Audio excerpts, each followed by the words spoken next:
Here comes the news of the week. A Jersey cow at Setigunta village in Annamaya district has given birth to an Ongole breed calf as a part of a winter embryo transplant procedure overseen by Dr. Pratap, a veterinarian at the Government Veterinary Hospital.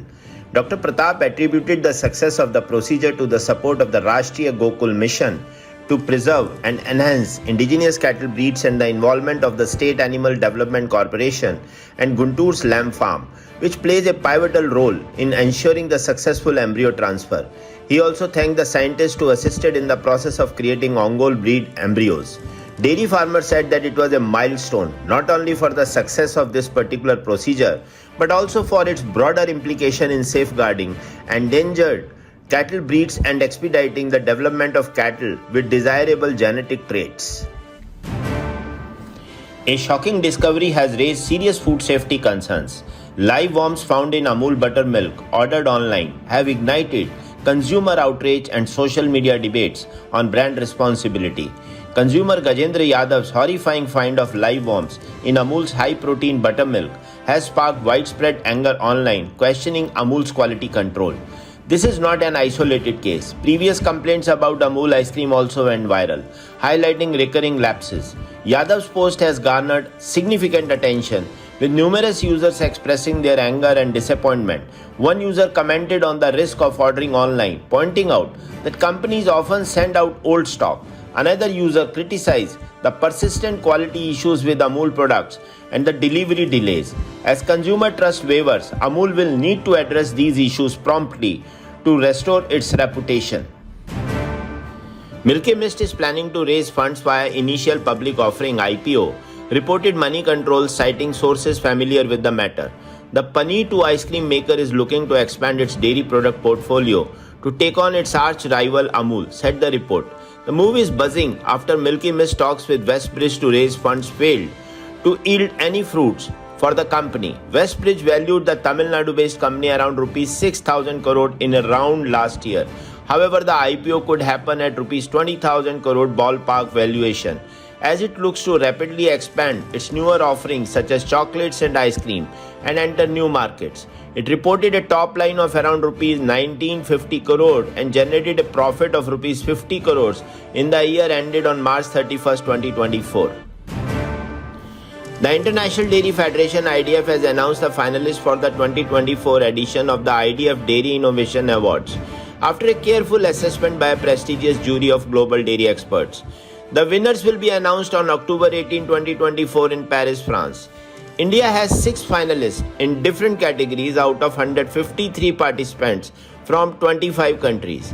Indian finalists are listed as follows: Amul Dairy for homeopathic medicine to combat AMR. NDDB Sundarban Cooperative Milk and Livestock Producer Union Limited, the first all-women organic dairy cooperative in the Sundarbans. Asha Mahila Milk Producer Company Limited for solar-based instant milk chillers. GCMMF for launching world's highest protein milk, having 35 gram proteins in a 250 ml pack. Everest Instruments Private Limited for developing the Fat Scan Milk Analyzer, and Vansh Dairy Farms, Ajarpura Dairy Cooperative Society for the Community Connect and Trust for Diversified Livelihood. Hatsun Agro shares jumped by 5% after the company reported a 62.9% increase in net profit at rupees 130.5 crore for the first quarter that ended June 30, 2024.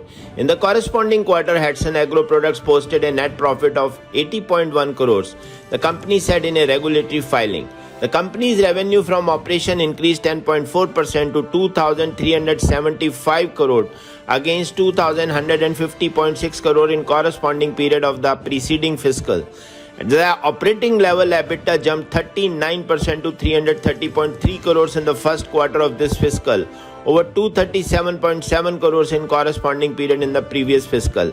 The EBITDA margin stood at 13.9% in the reporting quarter versus 11.1% in the corresponding period in the previous fiscal. EBITDA is earning before interest, tax, depreciation and amortization.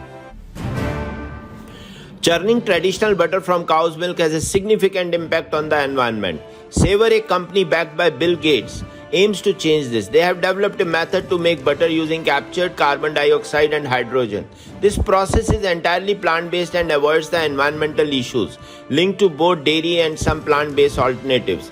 According to the company, this butter will help reduce environmental impact, potentially lower emissions, and meet the needs of those looking for dairy-free options. It's important to note that Savor's butter is still being developed and awaits regulatory approval. They have not yet launched a commercial product. Savor claims its product will have a much smaller carbon footprint compared to animal-based ones. Their butter could have less than 0.8 gram of CO2 equivalent per calorie, whereas regular unsalted butter with 80% fat typically has around 2.4 grams of CO2 equivalent per calorie. Last fortnight was very dull in Indian dairy commodities market despite of some marriages in north and some other parts of the country. The global dairy index moved up slightly by 0.4% with an average price of $3,837 per metric ton. Cheddar cheese, anhydrous milk fat and butter prices were up, while lactose, mozzarella cheese, skim milk powder and whole milk powder prices went down. Anhydrous milk fat prices were up by 4% to $6,764 per metric ton, while butter was up by 0.8% to $6,606 per metric ton. Whole milk powder prices fell by 1.6% to $3,142 per metric ton. Skim milk powder prices were down by 1.1% to $2,566 per metric ton. It means that the Indian SMP prices at an average price of Rs 250 per kgs are Rs 40 per kg costlier than the global average price of Rs 210. Last week's average prices at NCDFI have shown slightly decline in SMP prices from Rs 251 to Rs 237 per kgs, and butter remained almost at the same level at Rs 352 per kgs with slight increase. Indian government will have to take some wise steps to resolve the issue of huge stocks of SMP in the country.